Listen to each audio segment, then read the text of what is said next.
शुरू करें। जो बच्चे आ रहे हैं बेचारे वो आते रहेंगे, तब तक आपका रिवीजन के साथ शुरू करिए, ठीक है।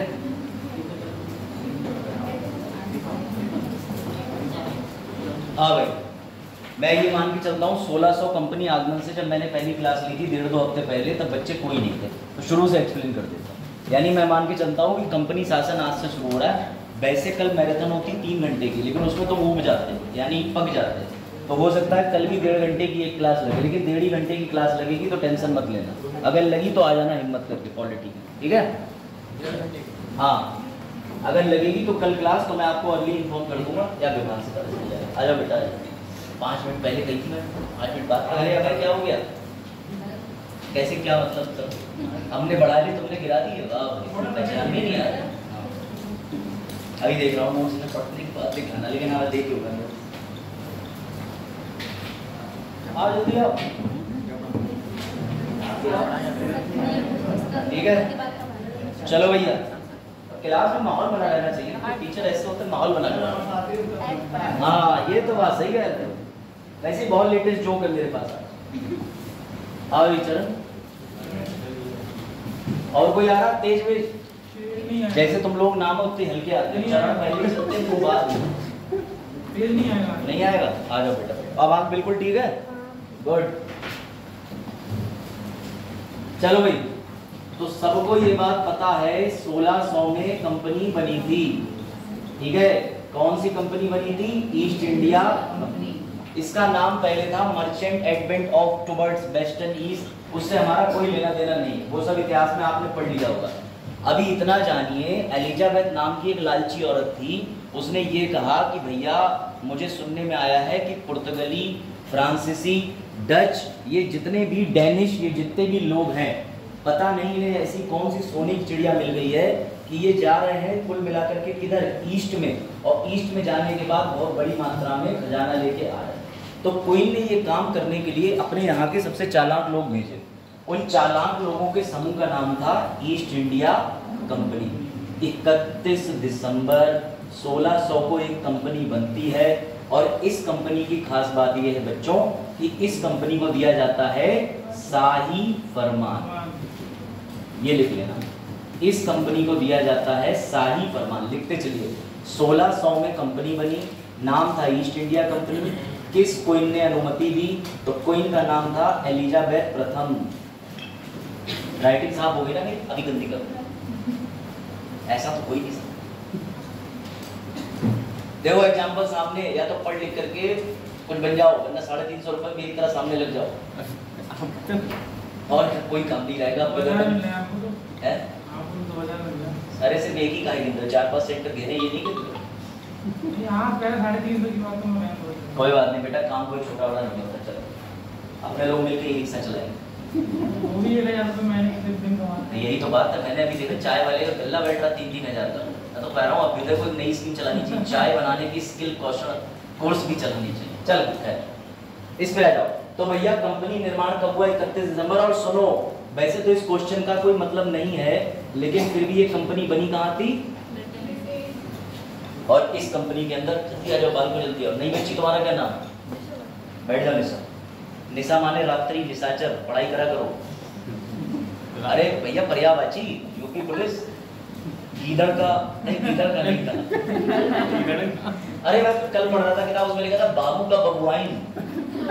हाँ, मैं बिहार गया था, गीदड़ का छोटू बता। तो मैं बिहार का किस्सा बताता हूँ। बाबू में मतलब सरकारी कार्यालय। हाँ, मैं बिहार में गया डॉक्यूमेंट वेरीफाई कराने। तो वहाँ ये होता है कि वहाँ पे जैसे आपसे अंकल आंटी लोग, रिक्शे वाले सब लोग बाबू ही कहेंगे, वहाँ का स्लैंग है। ऐसा यहाँ से कह देंगे, और भाई बेटा कैसे हो, तो वहाँ कहते हैं अरे बाबू कैसन बस। ठीक, अब हम उस बात को इतना सीरियसली ले लिए कि हम ऑटो रिक्शा में बैठे, हमारे बगल में एक हम लड़की बैठी, हम उसे बाबू थोड़ा उतर तो जाओ, बोली हम उम्र से बोलते हैं, सबसे नहीं बोलते हैं बाबू। हम रियलाइज करें अच्छा ये तो गलती हो रहा है, फिर खैर उतर ही गई। तो इसलिए बेटा बिहार जाए, हम उम्र वालों से बाबू बबुआइन ना बोलते हैं। प्रबल चांसेस हैं कि जूता चप्पल चल सकते हैं, समझ गए? बिहारी भूल जाएंगे कि तुम यूपी के हो। चलो लिखा, अब सुनना मजे की बात। कंपनी का उद्देश्य क्या था? दूसरा उद्देश्य सुनो, ईस्ट इंडिया कंपनी वाले बहुत चालाक थे। ये 20-25 लोगों का समूह गया भाग के क्वीन के पास, लेकिन इन्होंने कहा कि क्वीन सुनो, अब तक ब्रिटेन से कोई कंपनी नहीं गई है, अब तक यूरोप से पुर्तगाली गए हैं, डच गए हैं, फ्रांस गए हैं, सब लोग गए, लेकिन हमें तुमसे एक कॉन्फिडेंशियल रिपोर्ट चाहिए। बोले क्या कॉन्फिडेंशियल या क्या सहमति चाहिए? बोले सिर्फ और सिर्फ हमें ही एकाधिकार मिलना चाहिए। बेटा ब्रिटेन से एक ही कंपनी बन के गई थी, ब्रिटेन से 5-10 कंपनियां नहीं बनी थी, ये याद रखना। तो ईस्ट इंडिया कंपनी की उस समय क्या थी? मोनोपोली। क्या थी? मोनोपोली। इसीलिए पूरी इंडिया के अंदर ये अकेली कंपनी ही राज करती रहती है बहुत लंबे समय तक। आप समझे बात? लेकिन सर फ्रांस से भी तो गई थी।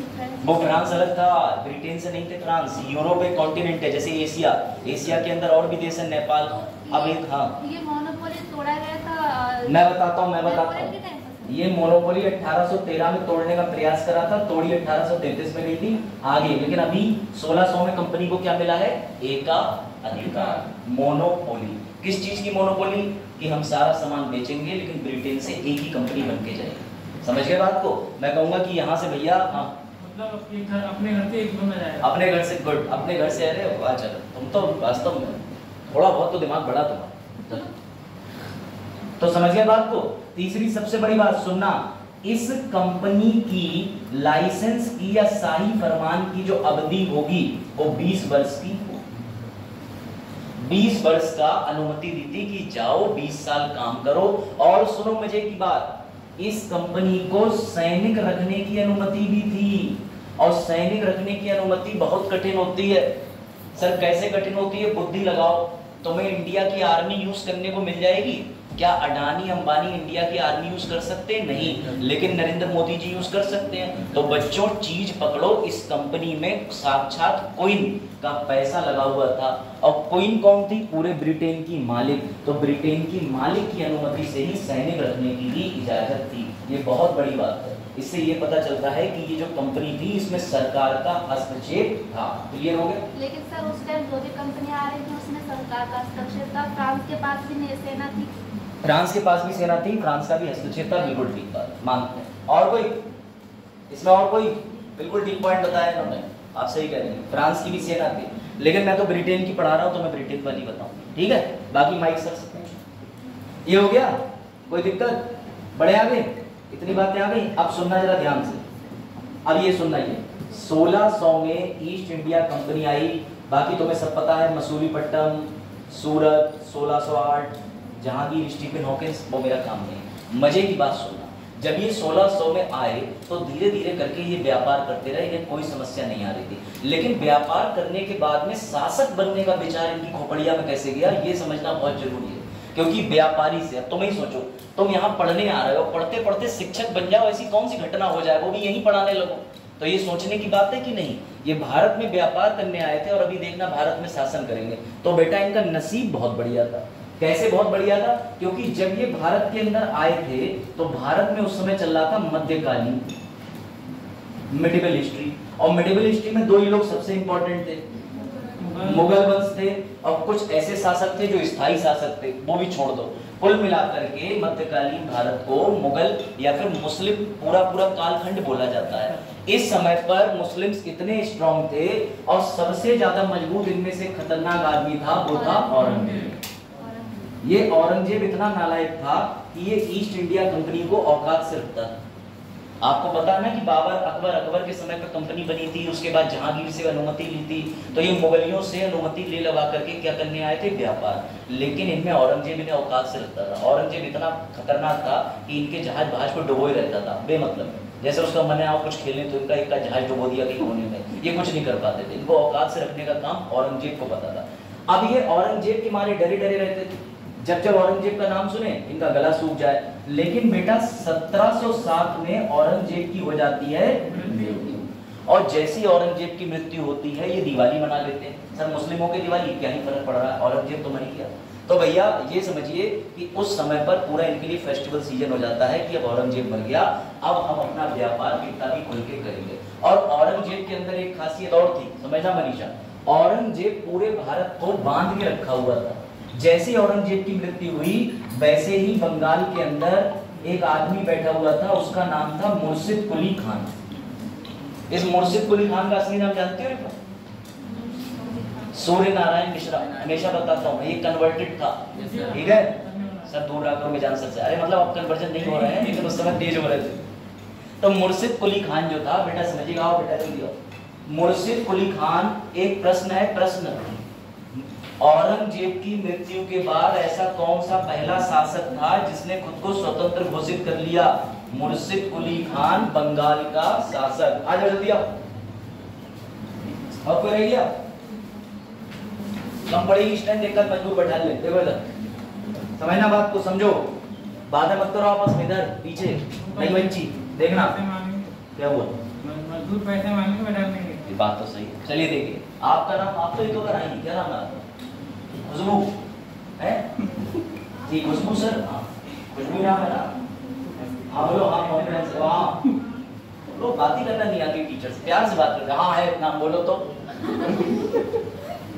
चलो समझना यहाँ से बेटा, औरंगजेब की मृत्यु के बाद जितने भी स्थानीय शासक थे, बंगाल के, अवध के, जितने भी आसपास के, सिंध के जितने भी शासक थे, वो पागल हो गए। उन्होंने कह दिया कि जब औरंगजेब मर गया तो आज से, जैसे आप खुद ही सोचिए, क्लास में टीचर नहीं है तो वो इधर से कह देंगे उमेश ये सीट है मेरी है, हाथ मत लगा दियो, बहुत मारूंगा। इधर से सलोनी कह देगी इधर मत आ जाइए, बहुत मारूंगा। तो तुम स्थानीय शासक जो है वो पागल हो जाओगे। तो ऐसे ही औरंगजेब ने पूरे भारत को कमांड करके रखा था। उसकी मृत्यु के बाद सबने अपना अपना हिस्सा क्लेम करना शुरू कर दिया। उसमें मुर्शिद कुली खान बोला आज से यहाँ का स्थानीय शासक मैं हूँ, कोई औरंगजेब नाम की चिड़िया जिंदा नहीं। समझ में आई बात जुनैद? अब समझना ध्यान से। तो भैया टाइमलाइन, 1600 में कंपनी बनी, 1707 में औरंगजेब मर गया, और औरंगजेब के मरने के बाद में स्थानीय शासक आगे आए और स्थानीय शासकों के बीच में युद्ध होने लगे। युद्ध किस लिए होने लगे? अपने अपने क्षेत्र को स्वतंत्र करने के लिए। अंग्रेज इन सब का तमाशा तो देख ही रहे थे, और अंग्रेजों को यही चाहिए था कि हम कैसे व्यापार से शासक बन जाएं, व्यापारी से शासक बन जाएं। इतना बढ़िया मौका उनके लिए चल ही रहा था। तभी एक दिन अमर उजाला में राशिफल निकला कि आज 24 फरवरी 1739 को कुछ ऐसा होने वाला है जिससे तुम्हारी राशि में भारी परिवर्तन आएगा। अब अंग्रेज राशि पढ़ी रहे थे, तो अंग्रेजों ने राशिफल ये देखा कि एक बेवकूफ शासक आ गया भारत के अंदर अटैक करने, जिसका नाम था नादिर शाह। इसे कहते हैं बैटल ऑफ करनाल। इसने 6-6 घंटे तक 1 महीने दिल्ली में ऐसे मुगल काटे जैसे गाजर और मूली, बढ़िया करके साफ करता था। सुबह उठा और बोले मेरा एक ही काम है कि भैया आओ, जितने भी उस समय पर जितने भी शासक थे, जो सामने आ रहा था मारता गया, दिल्ली को बिल्कुल फटे हाल कर दिया। कहावत चलने लगी कि क्या कहते हैं, तख्ते शाह आलम दिल्ली टू पालम, यानी दिल्ली सल्तनत के राजाओं को मार के इतना छोटा कर दिया कि इसके सामने कोई टिक नहीं पाया। ऑलरेडी मुगल आपस में लड़के मर रहे थे, इसने किसकी लूटपाट कर ली? पैसों की। और हमारी ईस्ट इंडिया कंपनी हो रही थी खुश। क्यों खुश हो रही थी? क्योंकि इसे दिख रहा था आपदा में अवसर। बात आई समझ? मुगल बर्बाद हो रहे हैं, ईस्ट इंडिया कंपनी व्यापार कर रही है, और ईस्ट इंडिया कंपनी इस बात के झरोखे में बैठी हुई है कि जैसे ही मुगल बहुत वीक होंगे हम भी कुछ करना शुरू कर देंगे। नादिर शाह के ये सब करने के बाद अंग्रेजों ने अपनी पहली बुद्धि लगाई। सुनना, ईस्ट इंडिया कंपनी ने सबसे पहले बंगाल, वही बंगाल जहां का नवाब कौन था? मुर्शिद कुली खान। समय आगे बढ़ गया, मुर्शिद कुली खान के बाद बंगाल का शासक बना सिराजुद्दौला। ये था नवाब, किसी का नवासा, नाना थे इसके मुर्शिद कुली खान। बेटा हुआ ये कि ये टाइम पीरियड चल रहा था 1757 का, और अंग्रेजों ने अपनी जो फैक्ट्री थी उसके चारों ओर किलाबंदी करना शुरू कर दी, और सैनिकों को बुला करके अपनी फैक्ट्री में तैनात करवा दिया, क्योंकि सैनिक रखने की छूट इन्हें ऑलरेडी मिली हुई थी। जैसे ही इन्होंने अपनी किलाबंदी करना शुरू करी तो सिराजुद्दौला पागल हो गया। सिराजुद्दौला ये बोले ये कोई बात होती? तुम तो हमारे यहाँ व्यापार करने आए थे, तुम किलाबंदी क्यों कर रहे हो? तो अंग्रेजों ने कहा तेरी ऐसी तैसी। तो सिराजुद्दौला ने कहा अब युद्ध होगा, और मुबारक को यही युद्ध बनता है बैटल ऑफ प्लासी। और ये किसके बीच होता है? तो अंग्रेजों की तरफ से था रॉबर्ट क्लाइव, और हमारे बंगाल का शासक कौन था? सिराजुद्दौला। इतिहास का सबसे लघु युद्ध कोई है तो यही है। सेकंडों में उलझ गया, सिराजुद्दौला को भूमि क्षेत्र पर मार दिया गया, मर गए युद्ध के दौरान। और इनकी नैया डुबोने में जिस आदमी का नाम था उसका नाम था मीर शाह। तो मीर जाफर की गद्दारी की वजह से, क्यों मीर जाफर जो है उसे अंग्रेजों ने संपर्क करा और भ्रष्टाचार कर लिया। हाँ युद्ध भी कहाँ हुआ था? युद्ध हुआ ही नहीं था। एक्चुअली जो आप कहना चाह रहे हो वो ठीक कह रहे हो। क्लास चल रही होगा, हाँ नहीं इतना बजट अभी देख लो, अक्षर ले लो, उसे दे देंगे हम शाम तक रहेंगे। हाँ बताओ, करो ध्यान से। क्या क्या देखना बेटा, तो समझिएगा मीर जाफर कौन था? मीर जाफर सेनापति सिराजुद्दौला का। इसकी गद्दारी की वजह से सिराजुद्दौला हार गए। और सुनना क्वेश्चन है, फिर मत कहना घटना चक्र पढ़ाऊंगा जब मैं। 1757 में अंग्रेजों का 1757 में अंग्रेजों का आत्मविश्वास बढ़ गया कि हम भी मुगलों से युद्ध करके पराजित कर सकते हैं। बात आई समझ में बेटा? जिन मुगल को कोई नहीं हिला पाया, खुद ही हिल गए बेचारे। टाइमलाइन बनाते चलना। 1600 ईस्ट इंडिया कंपनी, किसकी मृत्यु? वेरी गुड, ठीक। इसके बाद 1739 में क्या हुआ? किसका अटैक हुआ? करनाल का युद्ध। दिल्ली में नादिर शाह का अटैक। नादिर शाह के अटैक के बाद मजा आ गया अंग्रेजों को, क्योंकि इन्होंने क्या करना शुरू कर दी? किलाबंदी। और जब इन्होंने किलाबंदी करना शुरू करी, इसका विरोध किसने करा? बंगाल के शासक ने। और बंगाल के शासक के विरोध में कौन सा युद्ध देखने को मिला? बंदरों में नहीं, प्लासी का।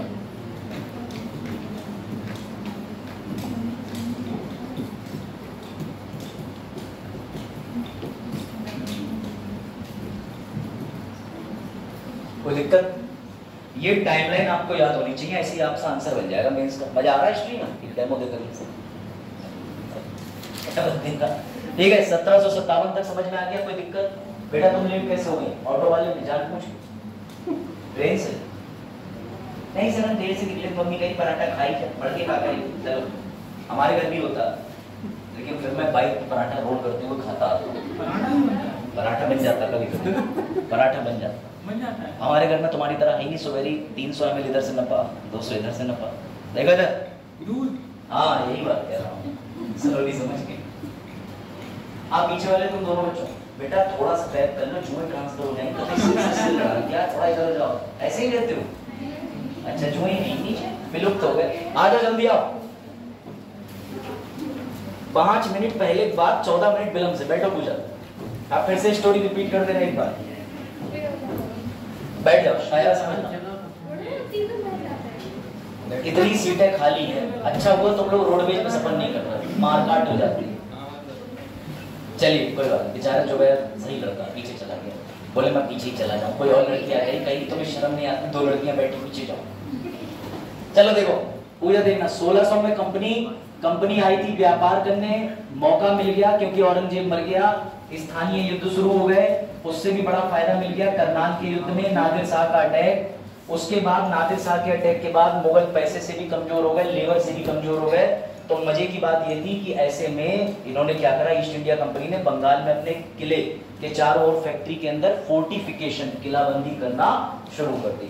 जैसे ही शुरू करी, उस समय बंगाल का शासक था मुर्शिद कुली खान का नवासा, जिसका नाम क्या था? सिराजुद्दौला। सिराजुद्दौला को बात बुरी लगी और अंग्रेजों के और सिराज के बीच में युद्ध हुआ, 1757 प्लासी का युद्ध। अंग्रेजों ने सपने में भी नहीं सोचा था कि कभी हम मुगल को हराएंगे, लेकिन इस युद्ध में करप्शन की वजह से, जी हाँ करप्शन की वजह से, जिसकी वजह से बड़ी बड़ी कोचिंगें बंद हो जाती है। मैंने अपनी की बात नहीं करी, बड़ी बड़ी कोचिंगों की बात करी।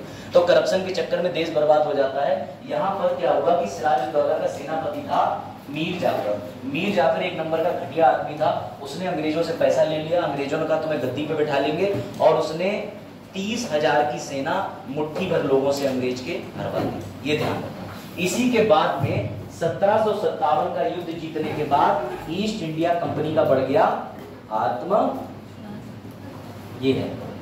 अब आई बात समझ में? अगर प्रश्न आता है कि किस युद्ध से अंग्रेजी व्यापारी से शासक बनने का सपना देखने लगे? 1757। अब अंग्रेज कम वक्त यही नहीं रुके, समझना ध्यान से। अंग्रेज 1757 की खुशी तो मना ही रहे थे, वेरी हैप्पी। उसके बाद अंग्रेजों को एक मौका और मिल गया, क्योंकि ये जो मीर जाफर थे, इनके दामाद थे मीर कासिम। मीर कासिम बोले अब्बू तुम्हारी ऐसी हालत के लिए तुम खुद जिम्मेदार हो, बदला हम लेंगे, सबका बदला। अब अब्बू जब बदला नहीं ले पाए, तुम कहां से लल्ला बदला ले लो? लल्ला भी झुरे गए, और जो लल्ला झुरे हैं वो अकेले नहीं झुरे, लल्ला 1764 में युद्ध में जुड़े। कैसे? यहाँ पर मीर कासिम और 2 शासक और थे। बताओ कौन कौन से पता होगा? अरे वाह, शाह आलम और तीसरा है जॉन लॉर्ड मुजफ्फर फारूकी। हाँ राज है। हाँ यही सुनना था, जो बेटा शुजा-उद-दौला था वो सबसे इम्पोर्टेंट। हाँ शुजा-उद-दौला, शुजा-उद-दौला समझना जरा ध्यान से। ये तीनों मिलके भी अंग्रेजों को नहीं हरा पाए, लेकिन यहाँ पर अंग्रेजों का जो सेनापति था उसका नाम था हेक्टर। बहुत इंपॉर्टेंट व्यक्ति है, यही रोतबारी प्रथा लेके आया था। रोतबारी प्रथा पता है? अब मेरा काम नहीं पड़ा, जल्दी आओ, आजा बेटा बैठो।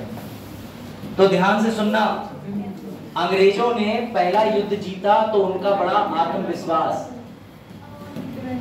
अब वो 1764 में इस युद्ध को जीत गए, इसका नाम था बैटल ऑफ। अभी भी बक्सर जिंदा है। जब बिहार जाओगे पंडित दीनदयाल नाम का स्टेशन मिलता है, पहले बक्सर था, उसका नाम बदल दिया। और इससे पहले अगर तुम सोच रहे हो कि ये बंगाल कहाँ है, तो चले जाओ ममता बनर्जी जी के यहाँ, ठीक है, बढ़िया करके तुम्हें समझाएंगे। तो बेटा ये जगह आज भी जिंदा है, बदली नहीं है। तुम्हारा पीलीभीत क्षेत्र विस्तार कर रहा है, ठीक समझो शिवानी, इधर देखो। तो बेटा इस बक्सर के युद्ध के बाद अंग्रेजों को एक चीज मिल गई और नाम लिखो उस चीज का, वैधता। 3 प्रांतों की, bank of Baroda, sir Baroda तो थी नहीं उस समय, तो समझो बंगाल,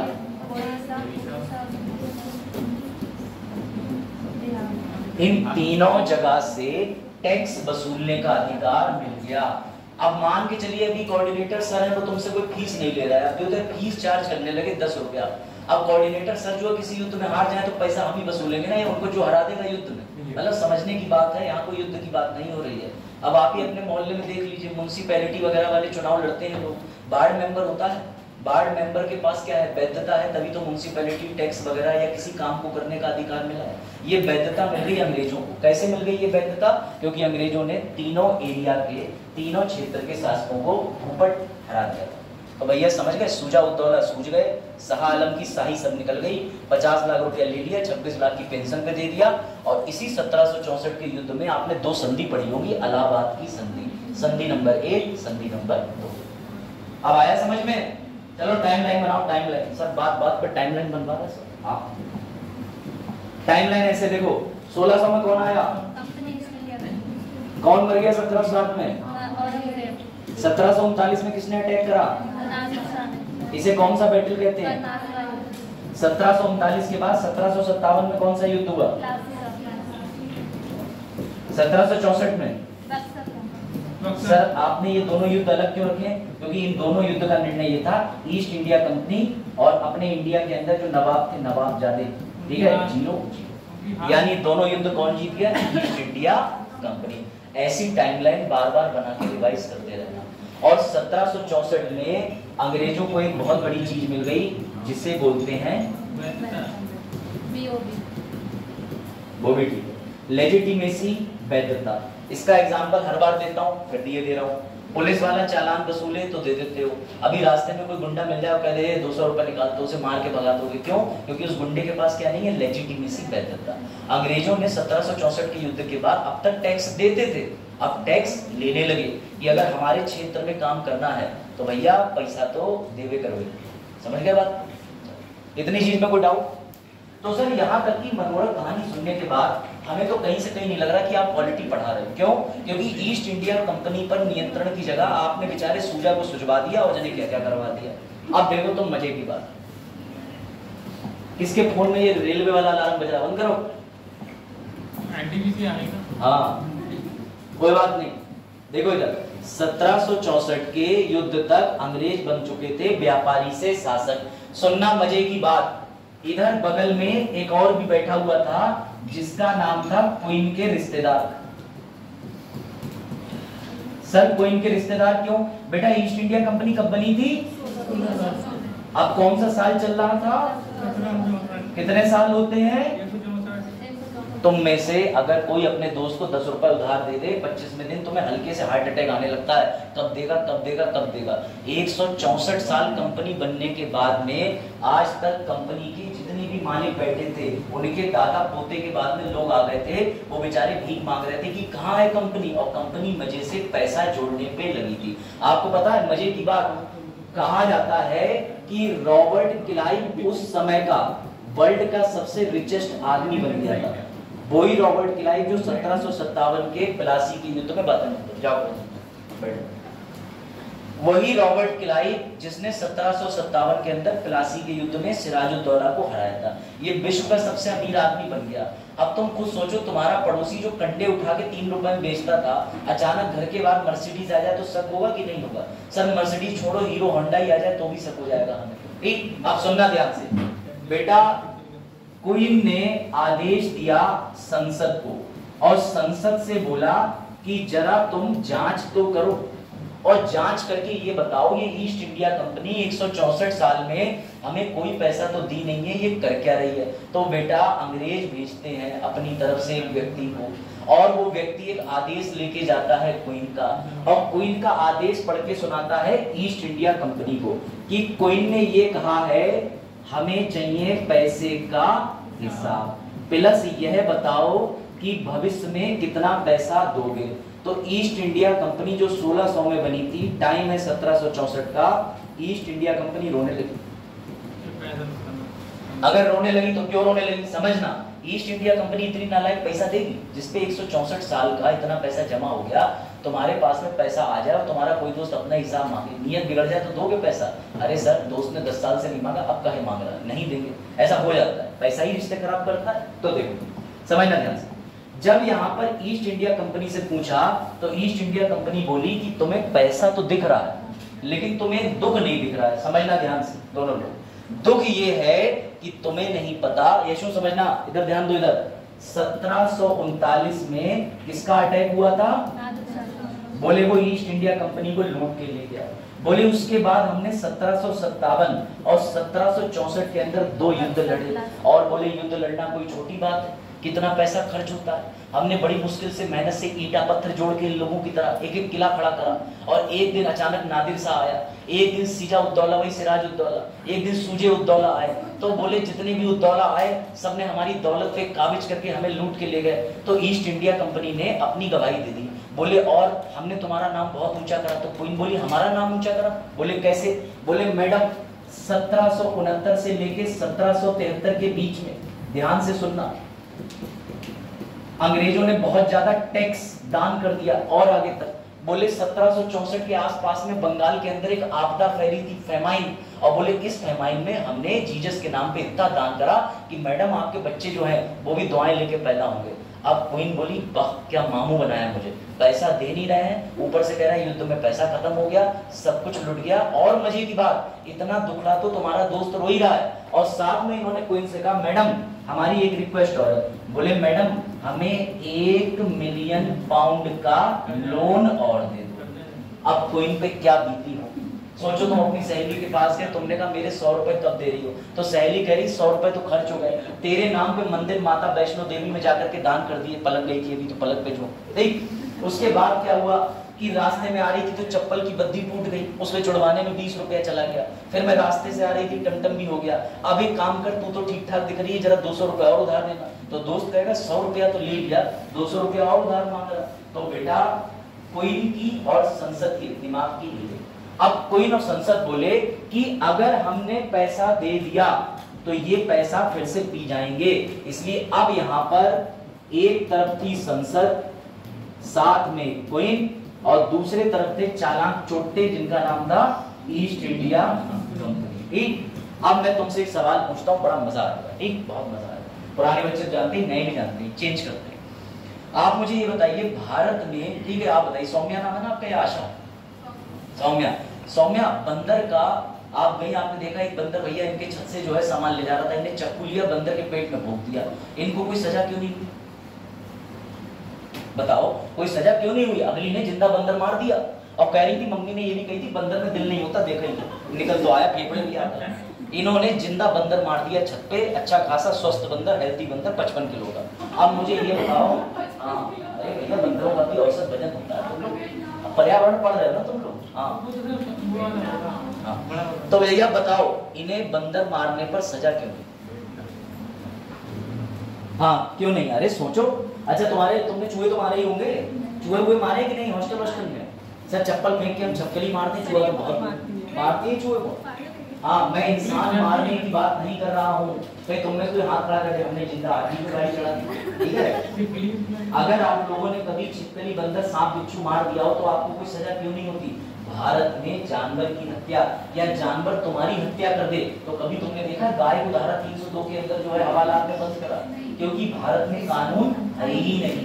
जानवर की तुम हत्या करोगे तो अब तो तब भी कुछ जानवरों की हत्या पे, जैसे तुम टाइगर नहीं मार सकते, सारस नहीं मार सकते, ठीक है, और भी कोई बच्चे क्लास में नहीं आए उन्हें भी नहीं मार सकते, समझ गए? तो बेटा समझिए, ऐसी बहुत सी चीजें हैं, समझो। अब मेरा सवाल है, सबसे नई बच्ची आंसर देगी निशा। निशा नाम है, निशा बताओ, अगर आप जैसे अडानी अंबानी को देखेंगे तो आज की डेट में इतना पैसा ये कुछ भी कर सकते हैं, तो अगर मैं आपको चॉइस दूं, एक आपके सपने में सोनपरी आ गई, वो कह रही 1 लाख करोड़ रुपए ले लो या सिर्फ भारत का प्रधानमंत्री बन जाओ, क्या बनोगी? और कोई उत्तर मत देना, कतई क्या बनना पसंद करोगी, पैसे वाली या सिर्फ पीएम? ये तो मोदी मोदी चीख रहे हैं। हाँ, क्या क्यों, कारण दो, क्या लगता है पीएम बनना चाहिए? क्या आप क्या बनेंगे? कोई है जो पैसा लेगा? कोई है लालची मेरी तरह? लालची तुरंत दाम। और कोई जो ये कहे पैसा लेंगे, पैसा हमें नहीं बनना पीएम। बेटा धोखे से भी पैसा ले मत लेना, क्योंकि 8 नवंबर 2016 को टीवी पे एक आदमी आएगा और कह जाएगा आज से तुम्हारे 500 हजार के नोट स्वाहा। तो समझे बात को? इसीलिए क्वीन को पता था। हाँ, वो तो बदल जाएंगे ना। अरे बदल जाएंगे, बात ठीक है, लेकिन अगर वो ये कहते हैं नहीं बदलेंगे, आज से सिर्फ पेटीएम की तरह लिक्विड मनी चलेगी फिर, और जमा भी नहीं करेंगे, फिर क्या कर लो? सरकार कुछ भी कर सकती, 2000 के नोट बांटे बंद कर दिए। अब आओ इधर, समझो, जोक सीरियस ले जाते हैं, मजे की बात सुनना। संसद ने कहा अगर हम पैसा देंगे ये पैसा फिर से पी जाएंगे, हमें इन पर नियंत्रण करना होगा। और बेटा सरकार तुम पे नियंत्रण पता कैसे करती है? करती है विधि बना के। क्या बना के? लॉ ना हो तो तुम में से कितने लोग तो पड़ोसी को इस बात पे मार दें कि तेरी शकल अच्छी नहीं है। सही बता रहा हूं, अगर लॉ ना हो तुम लोग इस बात पर मोटरसाइकिल चढ़ा दो कि ये बाइक वाला जो है हमसे आगे कैसे निकल गया। तो इसीलिए देश में नियंत्रण करने के लिए क्या जरूरी है? कानून। अब सुनना, तो बेटा मुबारक हो, क्वीन ने आदेश दिया ब्रिटेन की संसद को कि तुम ईस्ट इंडिया कंपनी पर क्या करो? नियंत्रण। और मुबारक हो, पहली विधि बन के तैयार हुई जिसका नाम है 1773 विनियमन अधिनियम। अब आई कहानी समझ, अब आई 1773 तक पहुंचने की कहानी की पहला कानून बनाने की जरूरत पड़ी। क्यों? क्योंकि ईस्ट इंडिया कंपनी पकड़े नहीं पकड़ में आ रही, तो उसे पकड़ने के लिए 1773 में एक कानून बनाया गया जिसका अंग्रेजी में नाम है रेगुलेटिंग एक्ट। कोई दिक्कत? कोई दिक्कत? Regulating act. पूछो सर, ये ईस्ट इंडिया कंपनी जब काबू में नहीं आ रही तो फिर वो ये अपने ऊपर क्यों लागू करवा रही कानून? वो अपने ऊपर कानून करवाई नहीं रही है, वो अपने ऊपर कानून इसलिए लागू करा रही है क्योंकि ईस्ट इंडिया कंपनी को बदले में क्या मिल रहा था? पैसा।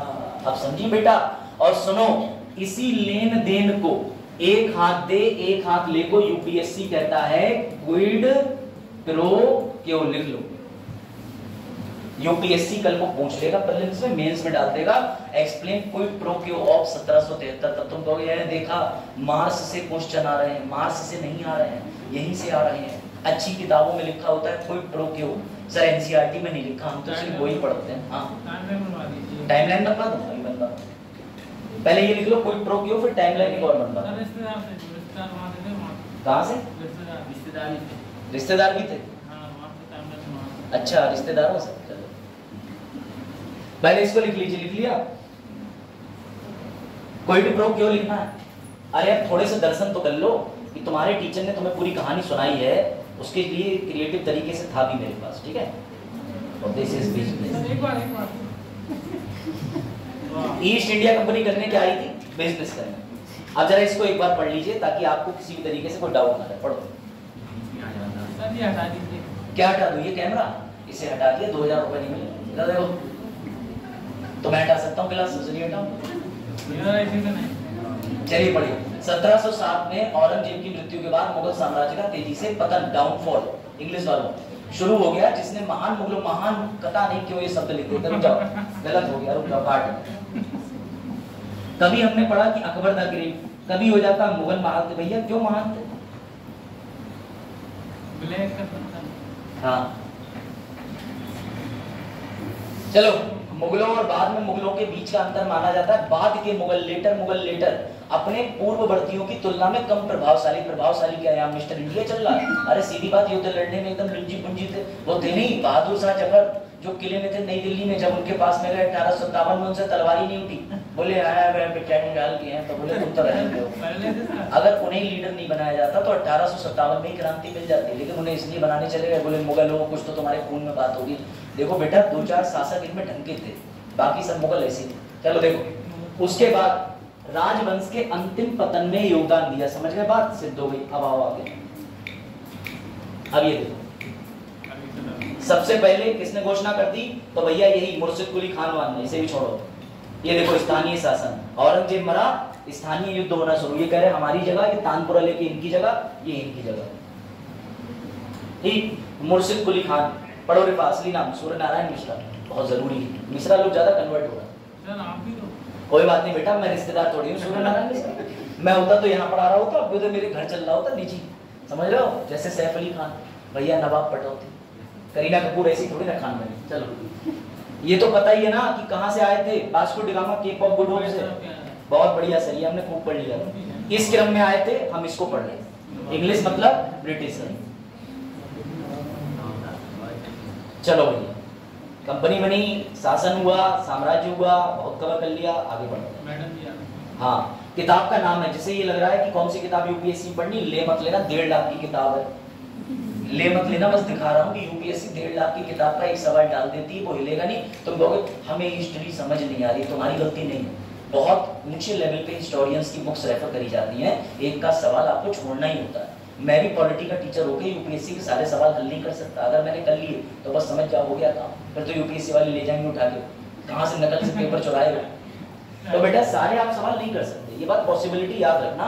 तो इन बुक से क्वेश्चन बनते हैं, खैर छोड़ो, राशिफल वाला जोक भी हो गया, ईस्ट इंडिया कंपनी बैटल हो गया, सिराजुद्दौला सब पढ़ लेना, सब लिखा है, प्लासी, बक्सर, नादिर शाह, ऐसे ही डायग्राम भी बने।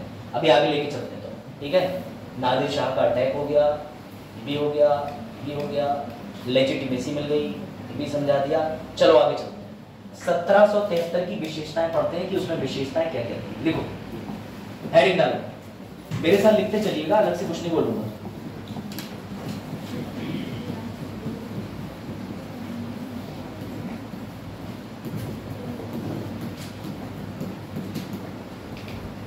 ठीक, अब इसमें सबसे पहले सबसे कठिन चीज लिखो, जिसका नाम है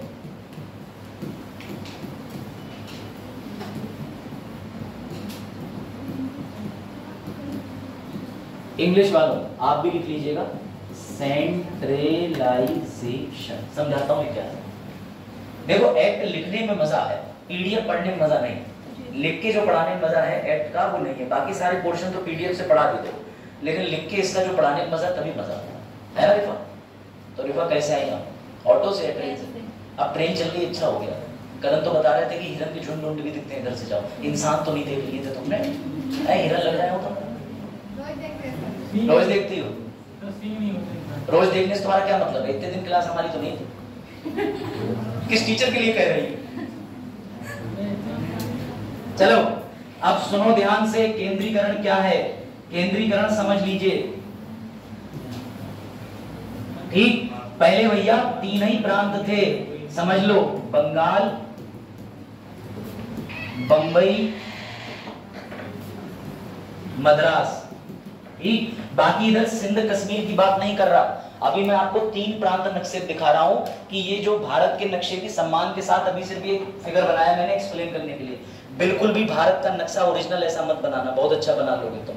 पहले भारत के अंदर 3 प्रांत थे, सुनिएगा। 1773 से पहले ईस्ट इंडिया कंपनी ने क्या कर रखा था?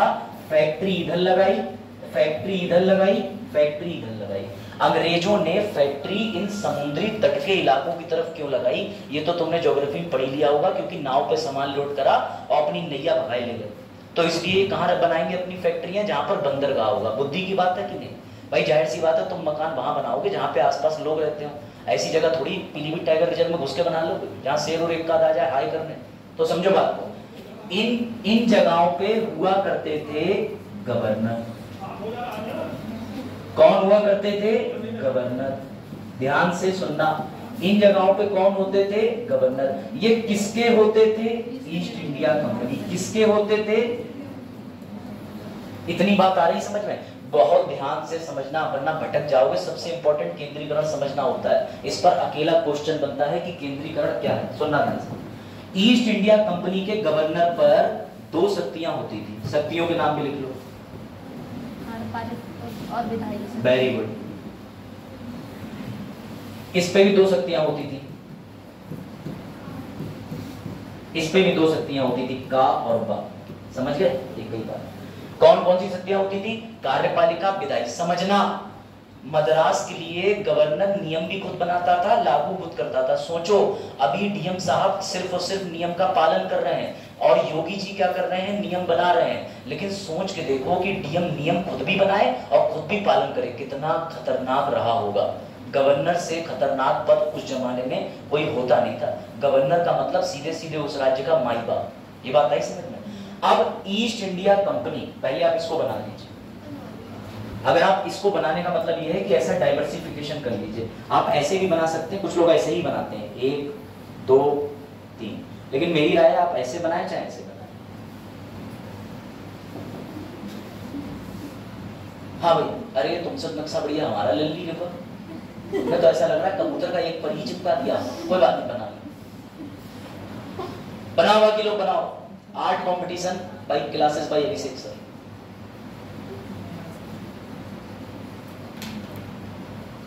मजदूरों नजर भी रखा, टोक दूंगा अगर ये काम नहीं कर रहा हूं। सरकारी माल भी है, सरकारी फायदा। चलो हाँ, बनाया तुमने, हो गया। कुछ कुछ समझ आ गया कि हाँ सर 3 प्रांत हुआ करते थे, बंबई, मद्रास, बंगाल। बात आई समझ में? समझना मजे की बात बेटा। सबसे इंटरेस्टिंग चीज समझना, अगर तुम्हें किसी व्यक्ति पर या किसी राज्य पे शासन करना है तो तुम उसकी शक्तियां छीन के किसी एक में डाल दोगे। लेकिन अगर तुम्हें किसी राज्य को, किसी देश को शासन करने देना है तो तुम शक्ति वापस कर दोगे। उदाहरण, भारत में गांव के लोगों को प्रधानी का चुनाव लड़के अपने गांव का विकास करने की शक्ति। राज्य में विधानमंडल, जिसमें विधानसभा आती है, विधान परिषद, राज्य का विकास करने के लिए राज्यों को शक्ति।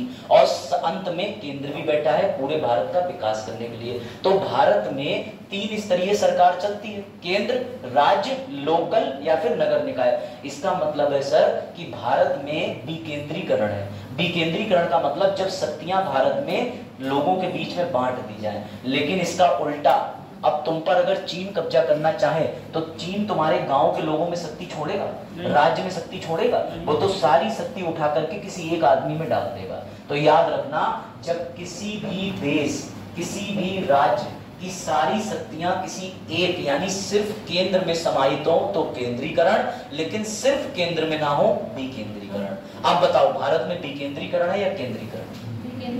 विकेंद्रीकरण क्यों है? क्योंकि सर उत्तर प्रदेश के पास भी शक्ति है, केंद्र के पास भी शक्ति है, यूपी के 1,06,352 गांव के पास भी शक्ति है। पूछो।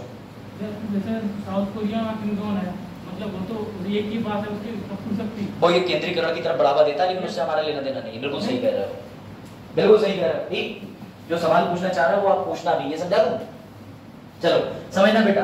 अब east India company, east India company को नियंत्रण करना कौन चाहती थी? क्वीन। मुझे ये बताओ, क्वीन भारत को शक्तियां देना चाहती थी या तीनों प्रांत से शक्ति लेना चाहती थी? लेना चाहती थी। तो इसने बड़ा बुद्धि अपनाई और इसने बड़ा बुद्धि का काम करा। इसने क्या काम करा क्वीन ने? बेटा इसने जो तीनों प्रांत थे, ठीक, 1 प्रांत, 2 प्रांत, तीसरा प्रांत, इसने इस बंबई के गवर्नर की शक्तियां धीरे धीरे धीरे धीरे और मद्रास के गवर्नर की शक्तियां धीरे धीरे धीरे बंगाल में शक्ति भेजना शुरू करा। मैंने शब्द लिखा है शुरू करा, शुरू, पूरा नहीं करा। और इसी शक्तियों के भेजने को, कार्यक्रम को कहते हैं केंद्रीकरण करना। बहुत चालाक है कोई। कौन कह रही है मैं ब्रिटेन से उतरूंगी सिर्फ बंगाल, बंगाल के गवर्नर को फोन मिलाऊंगी, मुझे बता बंबई और मद्रास में क्या चल रहा। मेरा समय बचेगा और सारी जवाबदेही एक ही आदमी की हो जाएगी। इसी को कहते हैं केंद्रीकरण। अब समझे बात? तो बेटा अब तक बंगाल में कौन होता था? गवर्नर। शक्तियां बढ़ गई, इसका नाम क्या हो जाएगा? Very good, governor. पहला गवर्नर जनरल कौन था?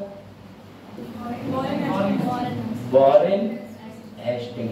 मुबारक हो मैडम का चहेता वॉरेन हेस्टिंग अब बन गया था governor general of Bengal. Sir बाकी की जगहों के क्या बोले जाते थे? ये गवर्नर ही था, लेकिन गवर्नर जनरल का नाम इतना स्पेशल क्यों था? क्योंकि क्लास में किसी बच्चे के अगर बैच लगाओ मॉनिटर का, इसका मतलब उस एक बच्चे में पूरे क्लास की जिम्मेदारी समाहित कर दी गई है। ऐसी बंगाल के गवर्नर को मद्रास और बम्बई की शक्तियां समाहित कर दी गई थी। अब आई बात समझ? हाँ गलत फायदा तो उठाएंगे, अंग्रेज है नहीं तुम नहीं गलत, अंग्रेजों गलत फायदा उठा ले रहे दिल्ली। हाँ बच्चे भी उठा लेते क्लास में, बच्चे उठा रहे थे। सीआर होता है, क्या होता है? सीआर। अच्छा हाँ सीआर कहते हैं क्लास। बाप तुम तो हमारी तरह अच्छे स्कूल में पढ़े, कॉलेज नहीं मैं स्कूल पढ़ा हूं विद्या मंदिर। और कॉलेज कौन सा? सिद्धि विनायक। सिद्धि विनायक तो अच्छा है। उन लोगों ने पूछी नहीं तुम पढ़ पाओगे यहाँ मेरी तरह? चल हिंदी मीडियम वालों सब दिक्कत आती है, अंग्रेजी वाले पक्षपात करते हैं, पूछते हैं आप कवर कर पाएंगे? अरे बिल्कुल कवर कर लेंगे, तुम्हारा कॉलेज 100 मीटर का ही तो है, पैदल चल के कवर कर लेंगे। सर पूरे घूमते थे। हाँ और वैसे भी जिस हिसाब से सिद्धि विनायक या कोई भी ऐसा टॉपिक को कभी भी अपनी हिंदी को अंडर एस्टिमेट मत करना। उससे कहना तुम ये हमसे हिंदी में पूछ रहे हो कि तुम कवर कर पाओगे, इसका मतलब तुम्हें हिंदी पे आना पड़ा, पूरा कॉलेज आएगा एक दिन। फालतू के चीजें बना रखी। चलो छोड़ो, अंग्रेजी हिंदी से कोई फर्क नहीं पड़ता। वैसे भी हिंदी में ही शब्द ज्यादा अच्छे लगते हैं, अंग्रेजी में फीलिंग ही नहीं आती। ये हो गया, ये आई बात समझ में? चलो अब लिखो, लिखने से ज्यादा स्पष्ट होगा। पहली विशेषता केंद्रीकरण शुरू हुआ।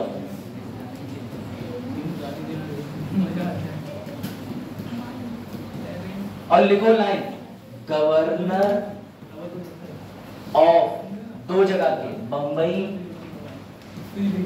एंड मद्रास। ठीक है, कौन सी शक्ति दे दी ये भी तो जानना जरूरी है कि विधायी या कार्यपालिका। तो बेटा विधायी शक्ति, लेजिस्लेटिव पावर।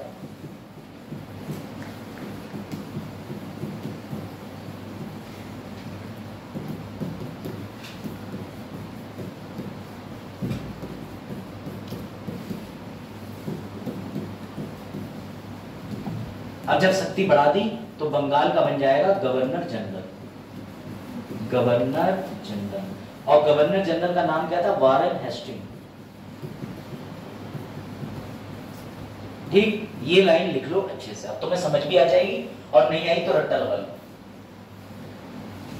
केंद्रीकरण की शुरुआत पे गोला बना लेना, वरना तुम धोखे से लिख दोगे केंद्रीकरण पूरा हो गया, जबकि ये पूरा होगा 1833 में। 1833 में पूरा होगा। अब ये भी लिख सकते हो एडवांस में।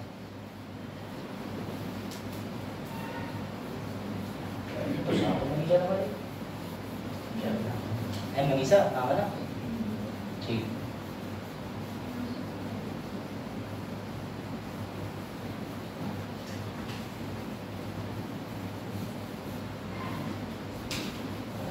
लिख ली पहली चीज। अब समझ आ गया अंग्रेजों ने केंद्रीकरण को बढ़ावा क्यों दिया? क्योंकि बंबई मद्रास का गवर्नर अपनी अपनी चलाता था, बोले बंगाल वाले से दोनों को चलवाएंगे। तो भैया ये जो प्रथा थी कि जब अलग अलग राज्यों से शक्ति छीन के किसी एक में डाल देना, इसे केंद्रीकरण कहते हैं, और ये देश के लिए खतरनाक है। एक प्रश्न पूछूं, बताओ पूजा, आज भी भारत में ऐसा कब होता है जब राज्य की सारी शक्तियां केंद्र के पास स्वतः ही चली जाती है? कब देखने को मिलता है? बताओ। गुड गुड, ताली बजा पूजा के लिए। ऐसे ऐसे नहीं, तेज समझ आओ, ऐसे ऐसे क्या होता? और अरे बिल्कुल ठीक पता है। आपातकाल जब भी लगता है राज्यों की शक्ति केंद्र पे स्वतः चली जाती है, उस समय सारे फैसले कौन लेता है? केंद्र। आज भी ऐसा देखने को मिलता है। तो बुद्धि लगाओ, बुद्धि। इंटरव्यू पर पूछ लेगा कुछ भी, जमन आ रहा समझ? हटा दो इसे, एक मिनट लो। हमारा क्या लेक्चर निकाले सर, इसकी वजह से सही दिख नहीं रहा है। वो इसके सामने कैमरे की वजह से, इस बात के लिए भी आज ज्ञापन सौंपी है। इसकी स्टैंड की वजह से। हाँ यही। छात्र नेता चरण अपने साथी सहपाठियों छात्राओं के साथ डीएम को ज्ञापन सौंपते हुए। चरण देखो तुम्हारे लिए, तुम सिर्फ कह रहे हो, जिनसे कहना कह के तो आओ। तो डीएम साहब कहेंगे अब मैं कैमरा सही करूं, यही काम पे जा गया, लठिया लाओ। लेकिन आप उनसे बात कर लीजिएगा, सर से कह दीजिएगा कि इसे थोड़ा जूम करके पीछे से अगर एडजस्ट होगा, क्योंकि इसकी वजह से मैं समझ रहा हूँ डिस्टर्बेंस होता है, मैं भी नहीं दिखता हूँ, इसीलिए तो सब लोग इधर उधर ज्यादा बैठते हैं। हटाओ इसे, अरे हटा दे लो भैया। अगला लिखो, सर ये तो समझ में आ गया, केंद्रीकरण शुरू हो गया। सर और भी कुछ बताइए। अब सुनो, कभी तुम देखे हो दामाद अकेले जाएगा? भाई जो बैरन हेस्टिंग था वो दामाद ही हुआ। किसका दामाद हुआ? संसद का। संसद ने दामाद को भेजा, तो दामाद अकेले तो जाएंगे नहीं भैया, दामाद जी हैं। तो जो गवर्नर जनरल थे उनके साथ में 4 लोग और लगे, 1 2 3 4, और इन 4 को बोला गया, लिखवा रहा हूं हिंदी में भी, एग्जीक्यूटिव काउंसिल, कार्यकारी, लिखो बच्चों, कार्यकारी परिषद। इनकी सहायता हेतु 1 2 3 4, ताकि आपको याद रहे। तो दामाद जी से याद रखो तो रखो, ना याद रखो तो भाड़ेंगे दामाद जी। ये तो याद करने की ट्रिक है भाई। गवर्नर जनरल कुर्सी, मेज, बर्तन, कपड़े, लत्ता, अपना घोड़ा, उस जमाने में मोटरसाइकिल तो थी नहीं हीरो होंडा, तो घोड़ा ही दौड़ाते होंगे, उसकी भी साफ सफाई कौन करेगा? 4 नौकर। ये 4 लोग लगे थे। ये 4 लोग गवर्नर जनरल के साथ ही रहते थे, गाना गाते, मेरा साया साथ होगा, ऐसी कोई गाना नहीं। एसएससी शुरू ही नहीं हो पाती, पता ही नहीं चल पाता। एसएससी बालक 2-3 तो मुझे लग रहा था ईंटें उठा रहे थे, तब तक जेई कर ले, एसएससी के बाद नहीं जेई कर ले। चलो देखो, पार्ट टाइम है, वैसे बहुत बड़ी चीज है एसएससी, तुम्हें पता है? नहीं सर, यूपीएससी 4 अक्षर, तुमसे यही अपेक्षा है। चलो बेटा सुनना, तुम्हें लग रहा होगा ये चिटचिट वाला कौन है? बंदर। तुम्हें लग रहा होगा ये गवर्नर जनरल के 4 लोग बड़े अच्छे हैं। बेटा पता है गवर्नर जनरल की नैया डुबोने वाले चाहिए, मुकदमा करेंगे गवर्नर जनरल पे, आगे चल के देखना भी तुम। और सुनो, तीसरी बात सुनिए, तीसरी बात बोल दिया गया कि एक सुप्रीम कोर्ट भी बना लेना। बोला 1773 में गया था, 1 साल में बिल्डिंग बनके तैयार हुई 1774 में कलकत्ता। इसीलिए आप इसका विशेष ध्यान रखना, 1773 के अधिनियम में हमेशा लिखा होगा प्रश्न में कि सुप्रीम कोर्ट की स्थापना 1774 में हुई। अरे मैं आज बोल रहा हूँ कि देशवासियों तुम्हारे लिए पार्क होगी, तो क्या अभी जाते ही बैठ जाओगे? बनने तो दो पहले, 1 साल में बिल्डिंग बनेगी नहीं बनेगी? तो 1774 में क्या बन गया? Supreme court. ये था हाई कोर्ट ही, लेकिन इसका नाम सुप्रीम कोर्ट दे दिया था। क्यों? क्योंकि इससे ऊपर भी अगर आपको आपराधिक मामलों की अपील करनी थी तो लंदन प्रीवी काउंसिल जाना पड़ता था। आप ऐसे समझिए, 1774 में कलकत्ता में सुप्रीम कोर्ट बना, जिसके मुख्य न्यायाधीश थे एलिजे इम्पेल। ठीक, एलिजे इम्पेल। अगर नाम नहीं याद हो रहा तो कोई टेंशन नहीं, ऑब्जेक्टिव तक ही सीमित है एलिजे भाई साहब, इससे ऊपर नहीं आते। लूसेंट का तो फेवरेट क्वेश्चन है, अंट संट लूसेंट। हाँ, जिनने कैदी को कहा है चाहिए मतलब ब्लॉक है सर। सेलेक्टेड से फर्क थोड़ी ना पड़ता है। सेलेक्ट होने के बाद आप कितना ज्ञान लोगों में बांटना चाहते हो। सेलेक्ट तो संचित गंगवार भी, वो आया कभी पीलीभीत में। जिस दिन आप में से कोई चयनित हो जाए, एक अच्छा सा बढ़िया कहीं हॉल बुक करना, जितने बच्चे जिले के कंपटीशन वाले उनसे कहना फ्री एंट्री 1.5 घंटे, आकर के बैठिए, मैं यहाँ तक कैसे पहुंचाऊं, किताबों के नाम A to Z सब बता रहा हूँ 1.5 घंटे। ये अपना कर्तव्य निभा देना। कोई करता है? आज तक तो किसी ने किया नहीं है। फिर वो आते हैं यूट्यूब पे, उन्हें चाहिए लाइक्स और व्यूज, वहां से भी पैसा चाहिए। और कुछ लोग ऐसे होते हैं उम्र ज्यादा हो जाती है तो यूट्यूब पे भी आगे घबराते हैं। क्या चल रहा है? आप बोलेगा रोस्ट वाले मत कर लेगा। चलो अब ये हो गया, कोई दिक्कत? 3 चीजों में अभी खत्म नहीं हुआ 1773, अभी और है भैया। पहली बात सर केंद्रीकरण, दूसरी बात सर गवर्नर जनरल के साथ 4 लोग, तीसरी बात सुप्रीम कोर्ट। सुनो, चौथी चीज भी लिखो, चौथी चीज लिखो, बड़ा इंपॉर्टेंट है। चौथी चीज ये थी बिराइवरी पर रोक लगाई, रिश्वत पर रोक लगाई। 5वीं चीज गिफ्ट के लेन देन पर रोक लगाई, क्योंकि ये लोग बहुत चालू थे, ये गिफ्ट ले रहे थे गिफ्ट। लेकिन सर अभी तक कंपनी पर नियंत्रण के लिए हमें ढीला भर भी कुछ नहीं दिख रहा। वो तुम्हें इसलिए नहीं दिखेगा क्योंकि छठा पॉइंट बड़ा इंपॉर्टेंट है, जरा पहले ये लिख लो।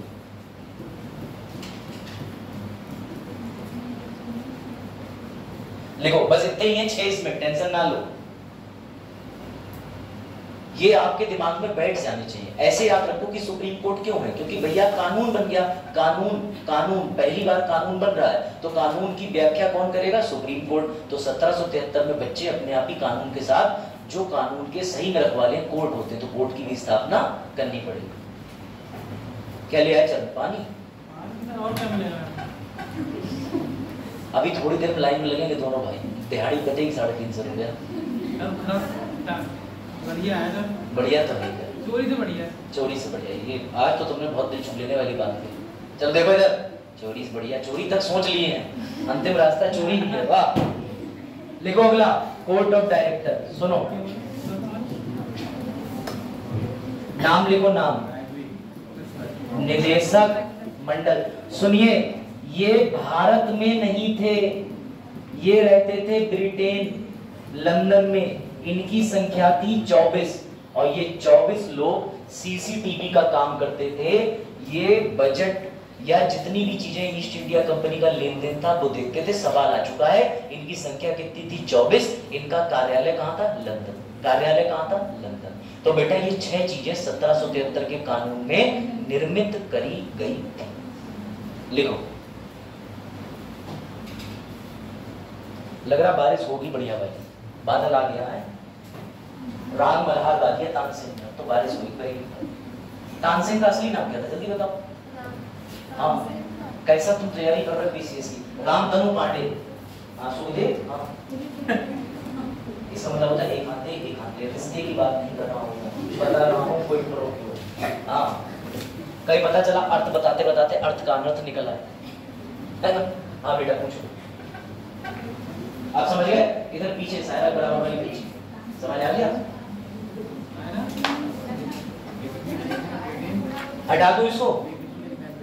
चलो सर, ये हमें साफ राइटिंग में कहाँ मिलेंगे? अभी दिखा रहे कहाँ मिलेंगे। चलो छोड़ो, ठीक है। हाँ हाँ, कैट, ठीक है। अब अगर आपको 1773 में ये प्रश्न बना ले गए तो आनंद ही आनंद। बनाओ, ये यूपीएससी का प्रश्न है, घबराना नहीं।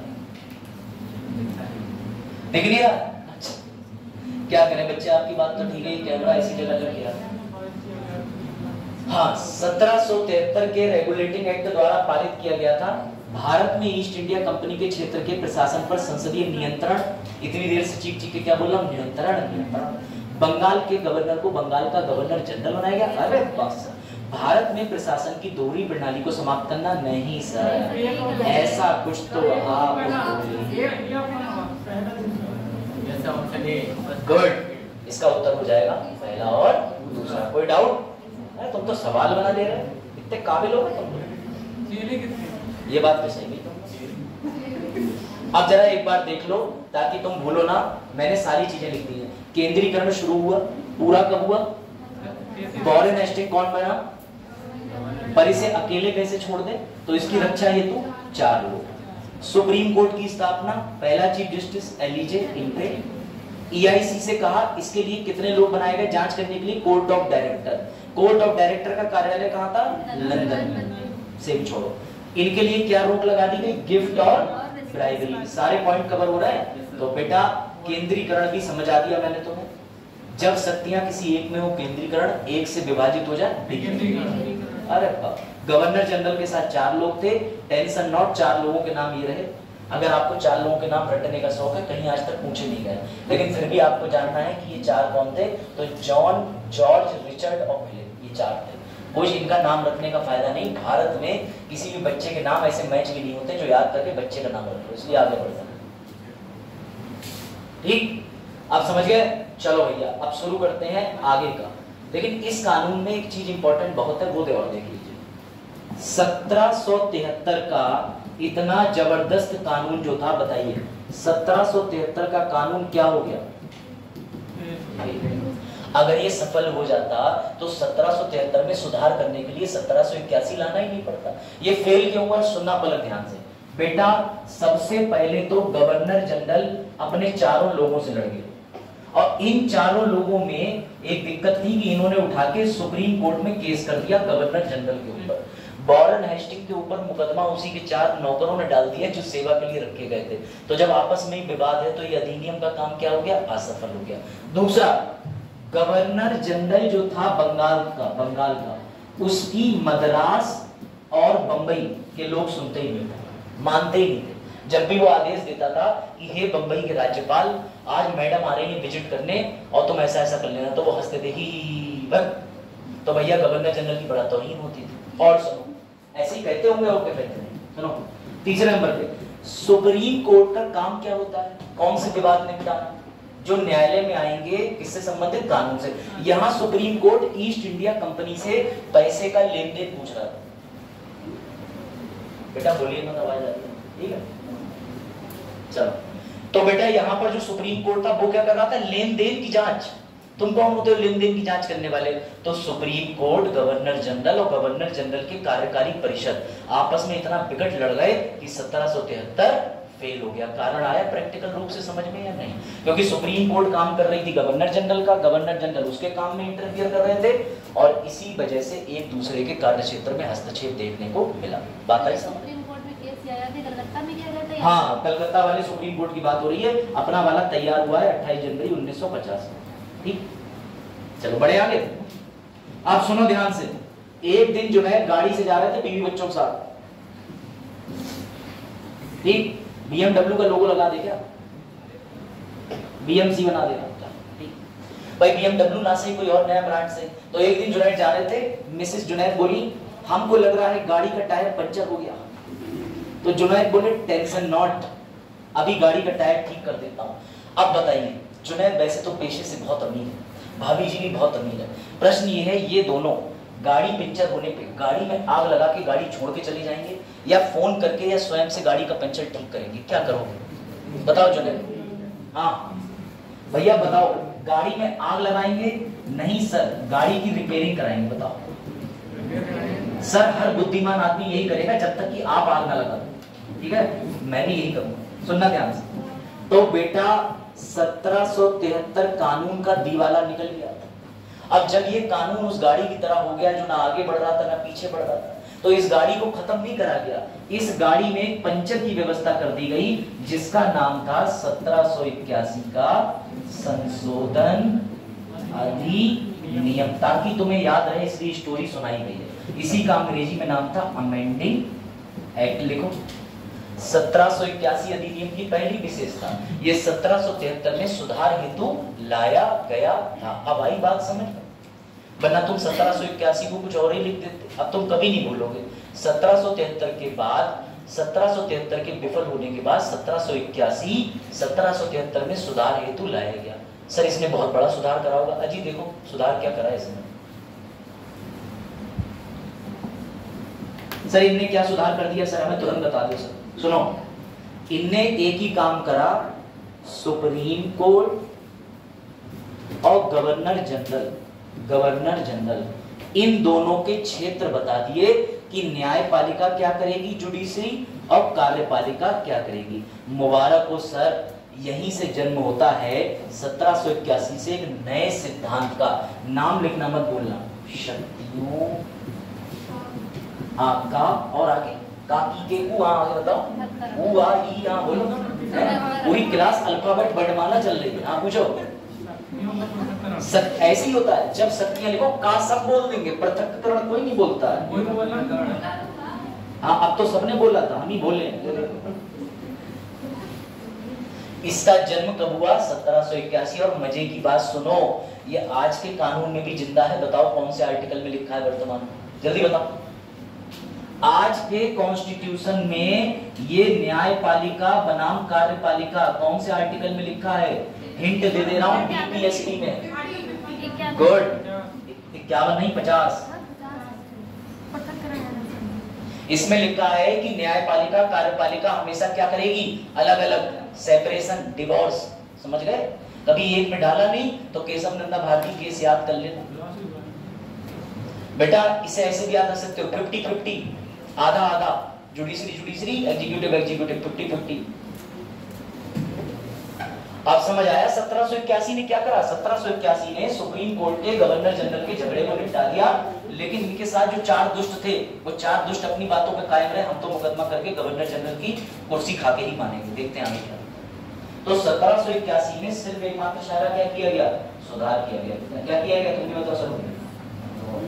तुम भी बताओ बेटा, क्या किया गया? सुधार। जीवन में भी लेके आना चाहिए। हाँ यही जानना। हाँ सर, आप तो मॉडल ओशो।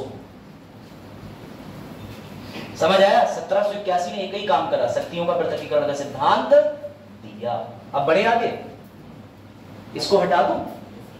एक ही विशेषता है 30 की, ये किस लिए लाया गया था? बताओ भाई, किस लिए लाए थे? 1773 में सुधार।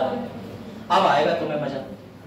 अब तुम्हारे मतलब का अधिनियम आ गया। लो सर, ये 1784 क्या है? तो बेटा सुनना जरा ध्यान से। एक घटना हो गई इंग्लैंड के अंदर, एक घटना हो गई इंग्लैंड के अंदर, एक घटना। सर कैसी घटना हो गई?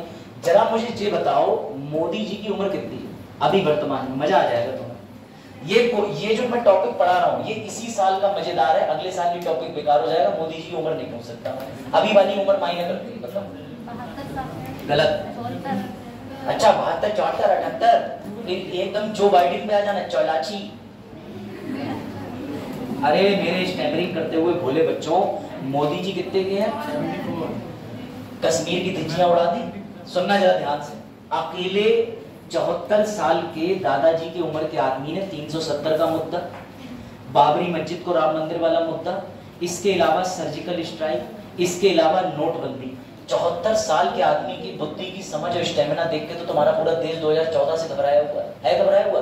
अब तुम सोचो, जब मोदी जी देश के प्रधानमंत्री बने और अभी 74 में है, पता नहीं क्या क्या संशोधन कर देंगे। नई आपके लिए संसद की बिल्डिंग बना के खड़ी करती। ट्रंप बुला रहा है, जो बाइडेन बुला रहा है। सोचो उस समय इंग्लैंड के अंदर जो प्रधानमंत्री बना था, जिसका नाम था पिट्स डायम, उसकी उम्र कितनी थी? जब 74 साल का आदमी इतना खतरनाक हुआ और तुम्हारी तरह कोई युवा बेरोजगार बन जाए, देश के सिस्टम से नफरत खाया हुआ, तो वो तो क्रांति ला देगा कि नहीं ला देगा? ऐसे ही जब ये पिट्स द यंगर 24 साल का प्रधानमंत्री बना तो इसकी खोपड़ी ठनक गई। इसने सीधे संसद में सवाल पूछा, कंपनी कब बनी थी? दोबारा पैसा कब दिया? 1764 में लोन लिया। अब कौन सा साल चल रहा है? बोले भैया 184 साल हो गए, तुम्हें कंपनी पर नियंत्रण ही नहीं कर पा रहे। कितने बड़े बेवकूफ हो। इसने जब टोंट मारा संसद के अंदर, तो संसद ने भी टोंट मारा। तुम्हें क्या पता, तुम तो अभी 24 साल के अंडे से बाहर निकल नहीं पाए, चूजा बनने की बातें कर रहे हैं। तुम्हारी औकात हो तो तुम ही कुछ कर लो। तो पिट्स द यंगर के दिल पे बात लग गई और पिट्स द यंगर ने गोपनीय, पहली बार इंटेलिजेंस ब्यूरो का यूज किसने करा? इस गधे ने। अब गधा तो नहीं कहेंगे जो इंटेलिजेंस ब्यूरो में था, मैं तो प्यार से कह रहा हूँ 24 साल के बच्चे को, है ना? तो समझ लो। तो पिट्स द यंगर जो थे, जब ये 24 साल के थे, इसने इंटेलिजेंस की मदद से जांच करवाई तो इसे पता चला वो बात जो तुम्हें जानना बड़ा जरूरी है। सुनो, पिट्स द यंगर को देखोगे कैसा दिखता था? लो दिखाई ही दे रहे। हाँ सर हमें दिखा भी दो सर, हो सकता है रिश्ता आ जाए उसमें। वो तो मर गया होगा उसके बच्चे। कोई बात नहीं, ये लो ऐसे दिखते थे। कितने साल का था?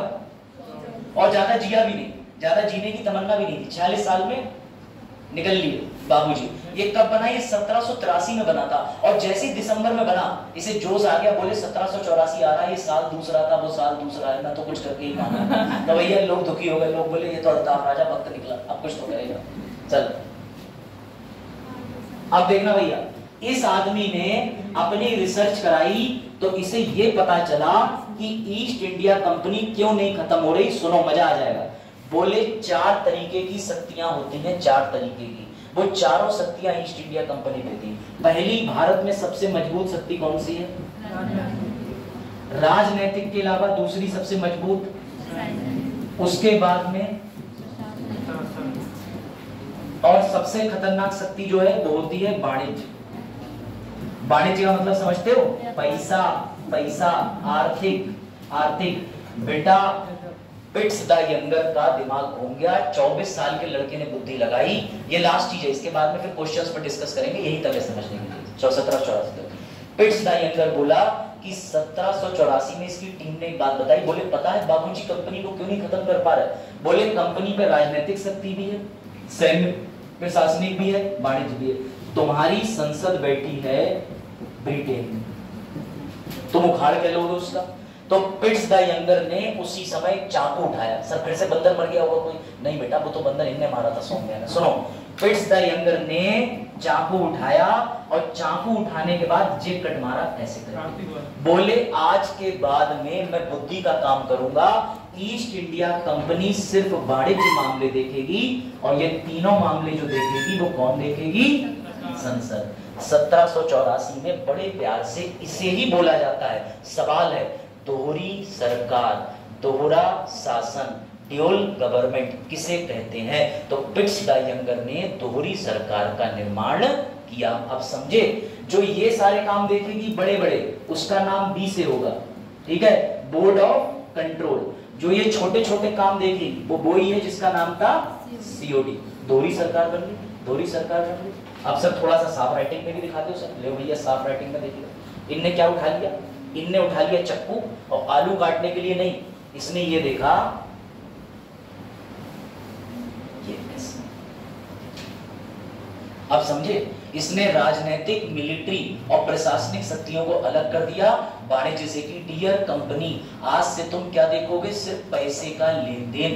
प्रशासन हम करेंगे, इंग्लैंड वाले संसद के लोग। तुम्हारे ऊपर राजनीतिक लगाम हम कसेंगे, इंग्लैंड वाले, ब्रिटेन के लोग। तुम्हारे ऊपर सैन्य शक्ति का पालन अनुपालन हम करेंगे, इंग्लैंड वाले। अब आई बात समझ में? तो पिट्स द यंगर 1784 ने कमाल की चीज कर दी, which is called dual government. अब समझे, हर चीज में कनेक्शन है। देखो हमारी पॉलिटी आसान लग रही है, हाँ या ना तो बोलो, कम वक्त तो बोलो। हाँ आसान ही है, तो उनसे पढ़ लेते हो, आसान है। अभी तो यहाँ आए हैं। आई इक्वल एमसी चल रहा है आजकल, जन्मगत व्यक्ति है। तो मैं देखो भैया, मैं बेसिक्स पढ़ाता हूँ, जिसके बेसिक स्ट्रांग हो गए उसका सब स्ट्रांग हो गया। ये बेसिक है जो मैंने तुम्हें, इतनी गंदी राइटिंग बेसिक नहीं। कहने का मतलब है बच्चे को इस तरीके से स्टोरी की फॉर्म में समझाओ। एक कनेक्शन दिख रहा है तुम्हें, नहीं दिख रहा? अगर तुम्हें इसका कनेक्शन दिखेगा तभी तो तुम उत्तर दे पाओगे कि भैया ये दोहरी सरकार बनाई। अब तुम कहोगे सर ये बीओसी सीओडी का हिंदी में भी नाम लिख दो, तो लो भैया वो भी लिख लो। लिखो भैया, इसे कहते हैं नियंत्रक बोर्ड, ठीक, इसका नाम होता है बीओसी और उसका नाम होता है निदेशक बोर्ड, ठीक, जिसे प्यार से कहते हैं सीओडी। सीओडी की full form court of director, और बीओसी की full form board of control. अब आई बात समझ में? किसने चाकू उठा के 20 से काट दिया? सर 24 साल के खतरनाक लड़के ने, जिसका नाम था पिट्स द यंग। उसके पिताजी की थे, पिताजी टपक कर वो बन गया 24 साल में। और जब कोई 24 साल का खतरनाक बालक बनेगा, जैसे तुमने स्टोरी पढ़ी होगी, किसकी स्टोरी पढ़ी थी? मुगल सल्तनत में 14 साल का कौन था जिसने सबसे पहली बार पेटीकोट गवर्नमेंट के शासन में, यही नाम था, उसे पेटीकोट गवर्नमेंट ही कहते थे। कौन था वो व्यक्ति? अकबर। और अकबर के साथ किस महिला का नाम जोड़ा जाता है? महामंगा उसकी अम्मा थी, नाम मतलब शादी, मतलब महामंगा उसकी मम्मी की तरह दाई। जोधा अकबर, जोधा का असली नाम क्या था? हल्की बाई नहीं, हल्का बाई, हल्की नहीं थी। सब पूरे परिवार वाले लोग मिलकर मुकदमा करेंगे। देखो मैं तथ्यों से नहीं उलझ रहा हूं, मैं तुम्हारे जवाबों का मेस्मराइजेशन करवा रहा हूं, ठीक। चलो ये लिखा समझ लीजिए। अब सुनिए जरा ध्यान से, ये ना गुस्से में आ गया था, इसने सिर्फ चाकू नहीं उठाया, इसने और भी काम कर दिए खतरनाक। चलो बताता हूँ क्या क्या कर दिया इसने। लिखिए जरा ध्यान से, लिखिए। सबसे पहली विशेषता 1784 की वो ये थी कि दोहरी सरकार किसने करा था? पिट्स ने।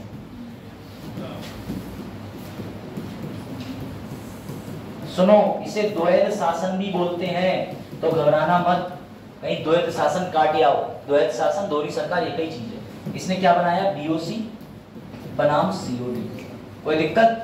बेटा ऐसे याद रखना, फ्लिपकार्ट एक कंपनी है, कंपनी सीओडी करती है, कैश ऑन डिलीवरी। तो ऐसे ही तुम्हें याद रहेगा कि सीओडी कंपनी देखती थी बी से बड़े काम, तो बीओसी मतलब पॉलिटिकल आर्मी एडमिनिस्ट्रेशन, वो कौन देखता था? बीओसी देखता था। ठीक बेटा, अगला काम क्या हो गया? सुनो, बोला आज के बाद कोई भी कानून ईस्ट इंडिया कंपनी लागू करने से पहले ब्रिटेन की संसद के पास भेजेगी, ब्रिटेन की संसद के पास भेजेगी ब्रिटेन में। अब तक सारे कानून कहां बन रहे थे? भारत के अंदर। ये खतरनाक आदमी आया, बोले जितने कानून बनेंगे उनका परिचय कहां होगा? ब्रिटेन के अंदर। और बोले ऐसा है, जो दामाद जी हैं, दामाद जी कुछ कर तो पा नहीं रहे। गवर्नर जनरल के साथ कितने लोग थे? 1 2 3 4, 4 थे, एक को खत्म कर दिया, बोला पैसा बचेगा। अब गवर्नर जनरल के साथ कितने लोग रह गए? 3। ये भी इसने काम करा था। देख रहे हो, गुस्से में नहीं लग रहा? गुस्से में गवर्नर जनरल का एक आदमी खा गया जिंदा, सरकार दोहरी बना दी, कह रहा है कानून वहां सुनाओगे। तो 1784 का पिट्स द यंग बड़ा खतरनाक आदमी था, ये सही में सरकार को पीट नहीं आया। आप पूछो।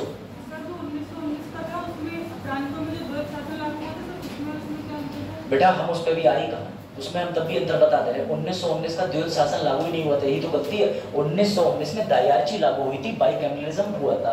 बाइकैमरलिज्म का मतलब समझिए, वो था द्वैध सदन, इसका मतलब लोकसभा राज्यसभा की तरह। और लिस्ट बनी थी जिसे आरक्षित कहते थे सूची को, एक रिजर्व थी और एक दूसरी कौन सी सूची थी, ट्रांसफर, स्थानांतरित वाली। वो जब पढ़ेंगे उससे पहले ये बेस बना लो, सही है, वो बिल्कुल अलग है। बिल्कुल बिल्कुल बिल्कुल बिल्कुल अभिषेक सर, मिजान सर, बिल्कुल अलग। हाँ, जैसे चरण और चरण के घर पे, चरण का किरदार अलग, घर पे कुछ नहीं बोल रहे, क्लास में सब बोला। ये आई बात समझ में? सर और क्या करा पिट्स द यंगर ने? अभी और गुस्से में आ जाएगा। सुनो ध्यान से, मेरा किराएदार मकान खाली नहीं कर रहा था और जब भी उसके दोस्त आते थे तो वो हमेशा फोन पे कहता था आ जाओ यार मेरे घर पे आ जाओ। मुझे बड़ा गुस्सा आती थी, एक तो मकान मेरा, किराएदार मकान खाली नहीं कर रहा। तो पिट्स द यंग को भी यही गुस्सा आ गई। बोले जितने भी लोग इंग्लैंड से, ब्रिटेन से, लंदन से जाते हैं, ईस्ट इंडिया कंपनी कहती है आओ हमारी फैक्ट्री घूम लो। इसने लिटरली चौथा पॉइंट लिखना, इसने फैक्ट्रियों संपत्तियों को कहना शुरू कर दिया ब्रिटिश पोजीशन। बहुत इंपॉर्टेंट, ब्रिटिश पोजीशन यानी ब्रिटेन की संपत्ति। बहुत इंपॉर्टेंट चीज है। कितना खतरनाक आदमी था, जिंदा जिंदा क्लेम कर दिया, कह रहा था आज से सारी संपत्ति मोरी है, मोरी। मैंने कहा ना ये स्टोरी की तरह तुम्हें खुद याद हो जाएंगे, लेकिन 3-4 बार रिवीजन कर लेना। बोलते सर हम पहले दिन से नहीं कर रही है ना सर, 50% टीसीएस में तुक्के के भी आई जाते हैं, फिर हम कहते हैं 3 नंबर से हो गया। बेटा मेहनत कर लो, मेहनत। पेपर वैसे भी 8 दिसंबर में जाने की संभावना है। हाँ, और नहीं हो तो कैमरे के सामने बोल लो। तो मैं तो कर रहा हूँ संभावना तो होने वाला है। एंटी पेपर लीक कानून का नाम सुने हो? सजा हो जाएगी। बोल मत देना ऐसे गुमराह करने वाले मैसेज। योगी जी सरकार में जो निर्णय आएगा वही महत्वपूर्ण होगा, जो योगी जी सरकार में आयोग से आएगा, भ्रामक जानकारियों से ना भटके। 2 मेंबर साथ में जाएंगे। अच्छा हमें लगा 2 सदस्य। बेटा शादी ब्याह बातें कर रहे हो तुम पेपर की आड़ में। हाँ फिर 22 दिसंबर। चलो अब इधर देखो, इधर अब अगर तुमसे पूछे तो लो भैया ये लिख लो, ये 4 चीजें लिख लो पहले, ठीक। डुअल गवर्नमेंट क्लियर है, ब्रिटिश पोजीशन, सब फैक्ट्री हमारी, रूल कोई भी विधि कहां होगी इंट्रोड्यूस, ब्रिटेन की संसद में। 4 की प्रतिशत को कितना कर दिया, 3। इसकी नाम की ट्रिक याद कर लो, मजा आ जाएगा। नाम क्या था इसका, पिट्स। टी से लिखो पोजीशन, आई से इंट्रोडक्शन, डबल टी मतलब डबल गवर्नमेंट। इसके नाम में ही ट्रिक छुपी है, भूलोगे है बढ़िया ट्रिक। अरे सब ठीक, पढ़ो। ये ट्रिक है इंटरनेट पे उपलब्ध नहीं है, इनके लिए 5-7 साल 4.5 लाख रुपया लगाना पड़ता है, लगाओ। पी से पोजीशन, आई से इंट्रोडक्शन, डी से डुअल गवर्नमेंट। एसएससी वाले बालक भी नमस्ते कर रहे हैं। हाँ बहुत जरूरी भी है, क्या पता तुम्हें कब एसएससी भेजना पड़ेगा। मैं चला भी जाऊंगा। यही तो बात है, यही तो दुख है, तभी तो नहीं करते। मेरा कोर्स खत्म हो जाए, एक दिन की ना बैठने, एक दिन का नायक, कोई एक दिन का सीएम है ना। चरण हमेशा इस बात को रात में सपने में लेट के सोचते हैं, एक दिन का पति क्यों नहीं, एक दिन का सीएम क्यों नहीं है। पुलिस तुम्हें बहुत डंडे मारेगी, सोच मत लेना ऐसा। ऐसे कानून की मांग ईस्ट इंडिया कंपनी के दौरान भी नहीं करी जाती है। चलिए 1784 तक रखें, इससे आगे ले जाना थोड़ा दुर्भाग्यपूर्ण हो जाएगा तुम्हारे लिए, क्योंकि डाइजेस्ट नहीं कर पाओगे। लेकिन ये रिवाइज करके आना कल, इसके आगे जाएंगे 1813 या 1833 तक। आज आना कल, अगर तुम्हें ऐसे ही पढ़ने के लिए सीखना है बिना बोरिंग तरीके से, वरना मैं ऑनलाइन करा दूंगा क्लास सर, उसमें ही मजा आता है। नहीं कराऊंगा ऑनलाइन। हाँ कल संडे तो क्या, कल भी क्लास लगेगी, कल लगेगी क्लास। 9 बजे रखें, 9:30 बजे रखें, 9:30 बजे, 9 बजे से। अब मैं सीधे टाइम डालूंगा, तुमसे पूछने का मतलब ये, ले बोल करा लीजिए, करा लेंगे बोल। अरे अभी तो टाइम अभी है बेटा, अभी है 5-7 मिनट और पढ़ लो, 5 मिनट और।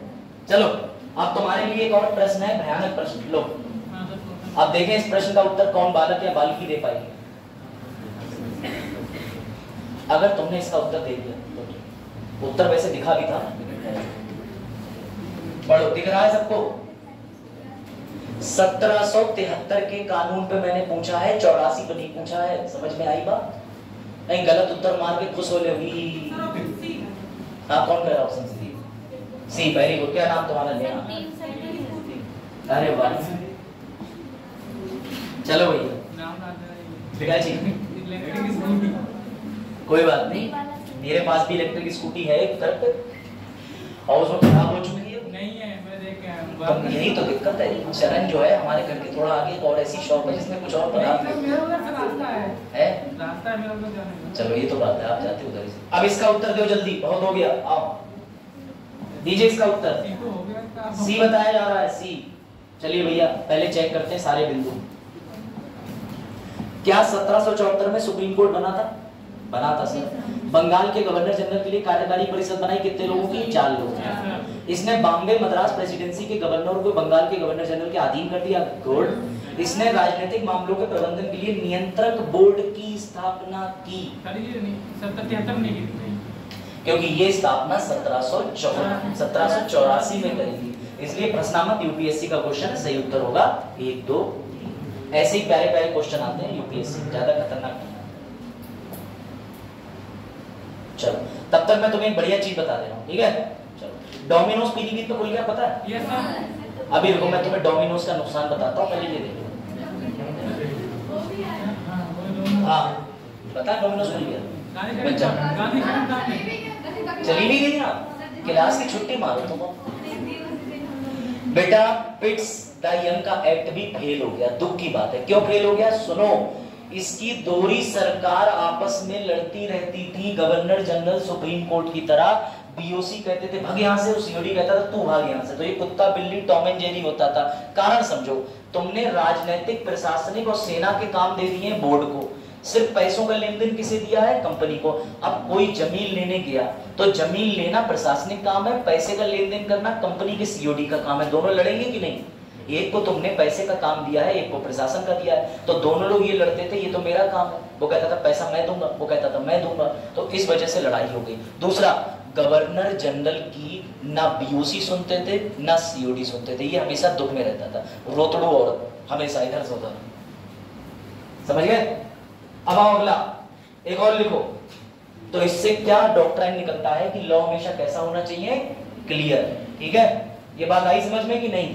चलो सर आप कुछ डोमिनोज वाला बता रहे थे सर। हाँ, अगले रेगुलेटिंग एक्ट के बारे में एक चीज बता रहे थे। अच्छा तो मुझे जरा एक बात बताओ, भारत चीन से नफरत क्यों करता है, या चीन भारत से नफरत क्यों करता है? चलो आईआर पढ़ लेते हैं थोड़ा सा। अच्छा भारत नहीं करता, चीन करता। क्यों करता है? क्यों चीन क्यों करता? क्योंकि भारत उभरती हुई अर्थव्यवस्था नहीं, इससे तो उसके लिए एक मार्केट खोलने का अच्छा मौका है। चीन तो ये सोचेगा वाह उभरती हुई अर्थव्यवस्था मतलब पैसा लगाने का टाइम है, बाद में पैसा निकाल लूंगा। तो ये नेगेटिव विस्तारवादी नीति है चीन। कौन सी विस्तारवादी नीति बताओ, दिक्कत तो नहीं कोई? हाँ क्षेत्र विस्तार की, कहीं किसी को भी लोन देने का। क्षेत्र विस्तार वाली नीति मैं एग्री करता हूँ कि इसका मतलब ये है कि हम उसको पैसा देंगे बाद में गुलाम बने। खान सर हाँ और बताओ। हाँ श्रीलंका के लिए, और श्रीलंका के लिए क्या कर रहा है? बेटा इसका असल कारण तुम्हें यही वही बता सकता है जिनने मिजान सर के साथ में हिस्ट्री बैठ के डिस्कस करी और उन्हें बताइए सर ये भी बताया करो, मतलब उनसे सीखी हो। ठीक है चल मैं बता रहा हूँ। बेटा सुनो, भारत और चीन की क्यों नहीं बनती? सुनना, इंडिया में किसका शासन था? ईस्ट इंडिया कंपनी ने कलकत्ता के अंदर एक फैक्ट्री लगाई और उस फैक्ट्री में बनाना शुरू कर दिया ओपियम। ओपियम समझते हो? अफीम या अफीम ज्यादा सही शब्द है। कौन इस्तेमाल कर रहा है भगवान जाने, लेकिन है यही सब। ठीक बेटा, इस अफीम को कलकत्ता के माध्यम से चीन में बेचा जाता था और चीन में जो थैला जाता था अफीम का उस पे लिखा होता था east India company manufactured in India. इतना गुस्सा बैठ गया चीन के लोगों में क्योंकि वहां पर ओपियम वॉर हो गया। वहां इस चरस गांजे अफीम को लेकर के चीन के लोग आपस में लड़ने मरने लगे, कटने लगे, पूरा राज्य उनका नशे में चला गया। इसलिए वो भारत से नफरत करते हैं। और पता है वो भारत को क्या कहते थे? ज़ोंगज़ू, यानी रनिंग डॉग। ऐसा मैं नहीं कह रहा हूँ, तुम्हारे भारत की किताब कहती है, दिखाता हूँ। हाँ इसमें भारत की बेटा ये गलती है कि वो मानते थे कि भारत के लोग इस ओपियम की सप्लाई में इनका साथ क्यों दे रहे हैं, जबकि हमारी कोई गलती थी क्या? हाँ भारत के लोग तो अधीन थे ना ब्रिटिश के, तो बिल्कुल सही बात है। इतनी बात आप और हम तो समझ रहे हैं कि भारतीय थे, लेकिन वो ये समझते थे कि ये भारतीय व्यापार के लालची हैं, कुछ पैसे के चक्कर में हमारे यहाँ ओपियम की सप्लाई करने आ रहे हैं। तो बेटा ये देखो न्यूज निकलती है इसके ऊपर कई सारी चीजें, ये समझिएगा। 1839 से 1842 तक इंडिया के कलकत्ता में चीन से पहुंचाया गया सामान, जिसकी वजह से चीन को बहुत सारे युद्ध हुए, ओपियम वॉर हुए 1839 से 42 में। आज भी चीन हमसे नफरत करता है, ऐसा मैं नहीं कह रहा, ऐसा लेख कह रहा है। ये भारतीयों कहते थे जौ गौ रनिंग डॉग्स, ये कहते थे। इन कारण से आज भी चीन हमारा दुश्मन है, सबसे बड़ा कारण है। मतलब ईस्ट इंडिया कंपनी जो है वो आसपास के जितने देश हैं उनसे हमें बर्बादी भी करके चली गई। तो इसको हम विस्तार में कल पढ़ेंगे। 1793 में घुसने से पहले एक वजह पता चल गई तुम्हें कि सर कहीं ना कहीं चीन के अंदर ओपियम युद्ध हुआ था, लेकिन ये तो बहुत छोटी चीज है। कल मजा आएगा 1793 में एंट्री लेते समय, ठीक है। चलिए फिर आपके नेक्स्ट क्लास का भी टाइम हो गया।